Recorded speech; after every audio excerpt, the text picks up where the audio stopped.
नमस्कार, take Marathi Raghu YouTube चॅनलमध्ये आपलं स्वागत आहे. शेतकऱ्यांच्या बँक खात्यामध्ये अग्रिम पीक विमा जमा होण्यास सुरुवात झालेली आहे. तर शेती पिकाचं हे मोठ्या प्रमाणात नुकसान झालेलं होतं. तर ही एक महत्त्वपूर्ण अपडेट आलेली आहे परभणी जिल्ह्यामध्ये 8 मंडळातील 73,000 शेतकऱ्यांना सोयाबीनचा पीक विमा हा अग्रिम मिळणार आहे. तर 40 कोटी रुपये हे मंजूर झालेले आहेत.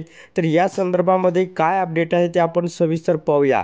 परभणी जिल्ह्यातील 8 मंडळामधील 73,814 सोयाबीन उत्पादक शेतकऱ्यांना पंतप्रधान पीक विमा योजनेतील प्रतिकूल परिस्थितीमुळे झालेले नुकसान या जोखीम बाबी अंतर्गत 40,71,12,000 रुपये अग्रिम विमा भरपाई लाभार्थ्यांच्या बँक खात्यात जमा करण्यास सुरुवात झालेली आहे, अशी एक माहिती समोर आलेली आहे.